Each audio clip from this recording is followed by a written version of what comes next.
오늘도 우리 사는 이야기 찾아주셔서 감사합니다. 사연자분이 보내주신 이야기 시작해볼게요. 안녕하세요. 이제 2딸 다 키워낸 대한민국 흔한 아줌마입니다. 이제 곧 할머니 되려나요? 여튼 그동안의 제 이야기와 요즘 하고 있는 한풀이가 너무 즐거워서 사연 보내게 되었습니다.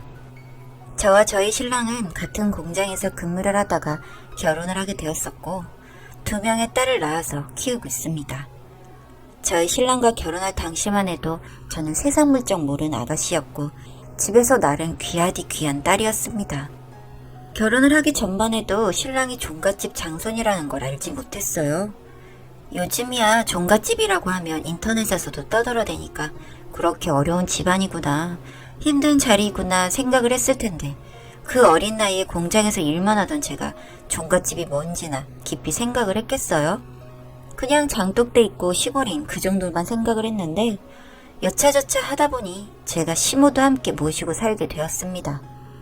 신랑이 결혼할 당시에 시모와 함께 사는 집을 저희 신혼집으로 쓰고 시모는 혼자 사실 거라 작은 원룸을 하나 구해서 나가기로 했고 전략하자는 마음으로 혼수도 하지 않기로 했었는데 막상 청첩장까지 다 돌리고 결혼을 일주일 앞두고 신랑이 시모와 함께 살자고 이야기를 했습니다.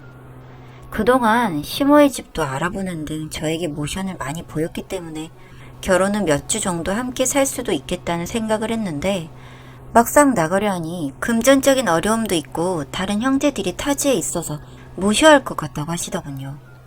이 문제로 결혼을 앞두고 신랑과 엄청 싸웠는데 결국 2년만 모시고 살자고 한 게 25년이 되었습니다. 참 대단하죠? 그래서 결국 저는 시집살이를 25년 정도 당했는데요. 처음에는 아주 사소한 것부터 간섭이 시작되었습니다. 처음 결혼하고는 시모도 젊을 때라 저를 쫓아다니면서 집안일, 음식, 제사 등등 잔소리를 하셨죠. 음식을 할 때나 음식 간을 할 때 그동안 제가 먹어왔던 입맛이 있으니 제 입에 맞게 하는 게 대부분일 거라 생각하는데요. 결혼 초반에는 음식 간을 신랑 집의 입맛대로 해야 되는 게 서럽기도 했습니다. 저는 부모님이 다른 지역에 살고 계셔서 자주 보러 갈 수도 없는데 시모를 모시고 살아야 하니 처음에는 반발심도 컸었고요. 그리고 무슨 제사는 이렇게 많은지 한 달에 한 번은 제사 음식을 준비했고 결혼 후 5년이 지난 무렵에는 저 혼자 하고 있었었고 명절에는 친척들이 전날 와서 돕기라도 해서 다행이라면 다행이었고요. 앞서 저는 2명의 딸을 키우고 있다고 말씀드렸듯이 결혼 후 얼마 지나지 않아 임신을 하게 되었습니다. 임신을 하고 입덧을 하는 중에도 김장이며 시모와 신랑의 식사를 챙겼는데 종갓집 며느리였던 시모라서 그런지 아들을 엄청 원하더라고요. 병원에서 딸아이라는 이야기를 듣고는 말 그대로 소박을 맞았습니다. 제가 기운이 안 좋아서 그런 거라며 저희 신랑 그동안 아무 소리 안 하고 옆에만 있었고요. 임신을 하고 나서부터는 일도 나가지 않고 24시간 시모와 붙어 있었는데 이렇게 스트레스를 받는 와중에도 아이는 무럭무럭 자라서 무사히 출산을 했고 이 아이가 태어나고 이 아이에게도 막말을 해대는 시모 때문에 어린아이를 안고 참 많이도 울었습니다. 그리고 혹시 다음에도 딸아이가 태어날까봐 둘째를 갖지 않으려 했는데 또 아이가 생겼고 이번에는 저도 아들이길 바랬어요. 그때가 첫 아이가 2살 무렵이었는데 말을 알아들을 나이가 되기 전에 아들이 있으면 아들이 어쩌고 하는 이야기를 안 들을 것 같았거든요. 하지만 발음과 달리 또 딸아이가 태어나게 되었고 시모는 저에게 포기를 한 것처럼 등을 돌리셨습니다. 요즘 사람들 같으면 이런 상황에서 왜 이혼을 안 하고 참고 살았냐고 생각할 수도 있지만 예전에는 지금과는 달리 다른 집의 가정사를 알기도 힘들었고 저는 타지 사람이다 보니 의지할 곳도 없고 결혼 후 일을 그만두게 되면서 친한 친구나 동료와도 연이 끊겼거든요. 그저 제가 의지할 곳이라곤 어린 아이들이 전부였던 시절이었습니다. 둘째 아이까지 태어나고 나니 저는 살이 30kg 이상이 쪄 있었습니다. 누가 봐도 돼지에 비만인 몸이었어요. 지금은 이게 산후 우울증이니 그럴 걸 알지만 그때는 왜 비슷하게 먹는데 왜 살이 찌는지 몰랐고 그런 저를 보며 시모는 여자가 그렇게 군뱅이같이 있으면 신랑 기를 죽이는 일이라며 모진 말도 많이 했습니다. 그렇지만 스트레스 때문인지 먹는 걸 바꿔봐도 운동을 시작해봐도 다이어트는 효과가 없었고요. 모진 말을 참 많이도 들었고 아이들이 커가면서 모진 말은 두 딸아이에게도 향하게 되었습니다.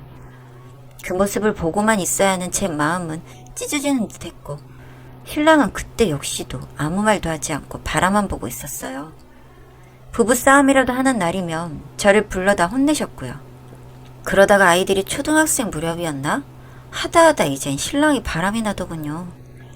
저야 늘 집에만 있다 보니 집 밖에서 무슨 일이 일어나는지 신랑이 누구를 만났는지 알 수 없었는데 어느 날 술에 취한 신랑의 휴대폰에 전화가 오는데 모르는 번호로 와서 전화를 받았더니 어떤 여자가 술 취한 발음으로 잘 들어갔냐며 돼지 같은 마누라한테 잡아먹히지 말고 얼른 자라고 하는데 저는 대답하지 않고 그저 전화를 끊을 뿐이었습니다. 그때는 제가 자존감도 낮아서 뭐라 반박을 할 수도 없었거든요. 거울 속에 저는 그저 뚱뚱한 아줌마였습니다. 아마 신랑에게 전화했던 그 사람은 적어도 저보다는 날씬하고 예쁜 사람이었겠죠. 며칠 뒤 신랑에게 당신이 바람을 피고 있는 것에 대한 이야기를 했고 신랑은 화들짝 놀라며 아니라고 말했어요. 제가 직접 통화를 했다고 추궁하며 어떻게 집에서 시모와 애들을 키우고 있는 절 두고 그런 생각을 하냐고 집인 것도 잊은 채 소리를 질렀는데 그 소리를 듣고는 시모가 와서 저에게 여자 목소리가 담장을 넘는다느니 네가 이렇게 자기 아들을 잡아먹으니 사근한 여자한테 눈을 돌리는 것 아니냐며 그 몸뚱이가 여자이긴 하냐며 삿대질을 하시는데 그날 아이들을 데리고 찜질방으로 도망치듯 갔습니다. 그런데 제가 아무리 생각해도 아이들을 데리고 떠날 수가 없더라고요. 저희 부모님 저를 금지옥에 키우시며 제가 결혼을 잘 살고 계시는 줄 아시고 저의 살찐 모습을 보고도 맛있는 음식을 많이 먹어서 그런 줄 아시는 그런 분들이셨거든요.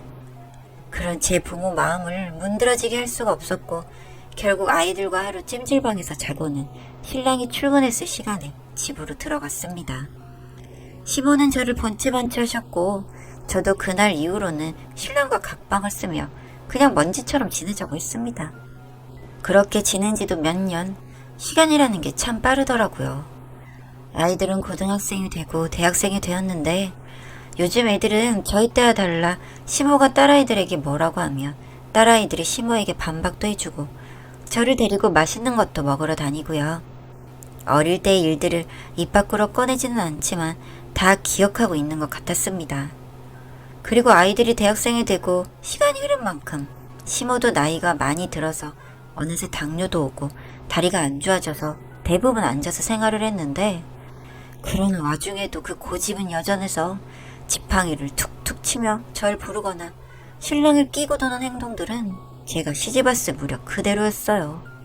신랑은 제가 각방을 쓰고부터는 수시로 여자를 바꿔가며 바람을 폈는데 저는 알지만 모르는 척, 못 본 척 그냥 아이들만을 위해서 하루하루 살았습니다. 그리고 다행히 아이들은 공부를 잘해서 전문대이지만 장학금을 받고 진학을 했고 학교에서도 공부를 열심히 해서 아이들만 보고 있으면 더 바랄 게 없었습니다. 딸아이들은 둘 다 간호학과로 진학을 했는데 어디에서 간호학과가 취업도 잘 되고 3교대를 하다 보니 수입도 괜찮다는 걸 들었나 봐요.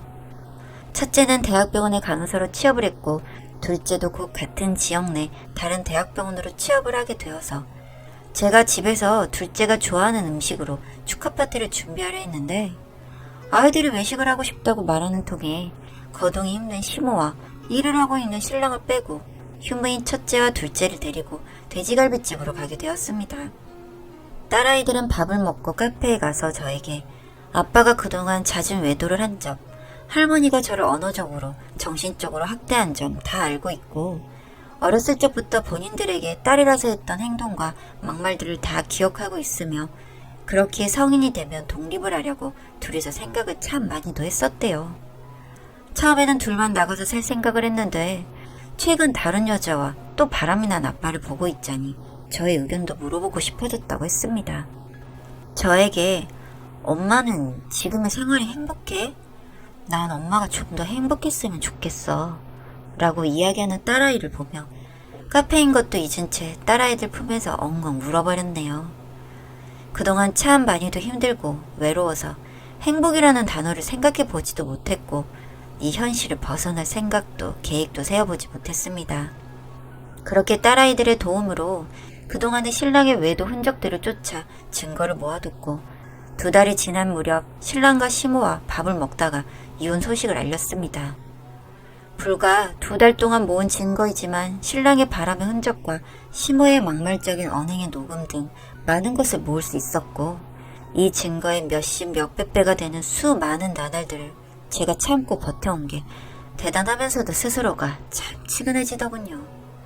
신랑과 시모는 예상치 못한 저의 이혼 통보에 밥상을 엎으며 따져 물었고 저는 본가에서 받은 돈으로 이혼 변호사를 선임하여 이혼 소송을 진행 중입니다. 이혼 소송이나 진행 중 별거나 집을 나가는 행동이 이혼 소송에서 좋지 않게 작용할 수도 있다고 하여 저는 아직도 신랑과 시모와 한 집에서 지내는 중인데 집안일은 하지 않고 대부분의 시간을 밖에서 운동을 하거나 카페에서 시간을 보내다가 신랑보다 먼저 집에 들어가서 문을 잠그는 생활을 하고 있습니다. 본가의 도움으로 제가 살 작은 집을 마련해 두었고 아이들은 먼저 그 집에서 생활 중이에요. 위자료가 나오게 되면 집은 좀 더 큰 데로 옮길 거고요. 제가 집안일을 하지 않으니 신랑은 퇴근하고 바로 집에 와서 시모 식사를 챙겨야 하고 시모는 집안에서 소리를 지르고 있고요. 신랑은 제가 방문을 열어주지 않으니 전화와 문자로 미안하다며 사과를 하고 있지만 좀 받아줄 생각이 없습니다. 이왕에 이렇게 있으면서 그동안 한 맺혔던 거나 풀어보려고 합니다. 방금 전에도 지팡이로 제 방문이며 저를 쿡쿡 찌르면서 뭐라고 하길래 바로 잡아채서 뺏은 후에 두 동강이를 내버렸네요. 남편과 시모들이 밥 먹고 있을 때는 괜히 짜증이 나서 밥상을 엎어버리고 방 안으로 들어오기도 하고요. 이제 와서 저도 무서울 게 없어져서 그런지 같이 쌍욕도 하고 밥상도 엎어버리고 하면서 좀 응어리들이 풀리는 기분입니다. 요렇게 좀 성질 돋구다 보니 저도 더 신나고 고소해서 그런지 제 집이 있어도 가기가 싫을 정도네요. 한동안 더 한풀이 좀 하다가 나오렵니다. 바람 피우는 그 여자 데리고 들어와서 꼭 새장가 들고 늙은 시모 모시고 잘 살라고 해주려고요. 제 속 시원한 이야기 들어주셨으면 해서 글 보내봅니다. 봐주셔서 감사드려요.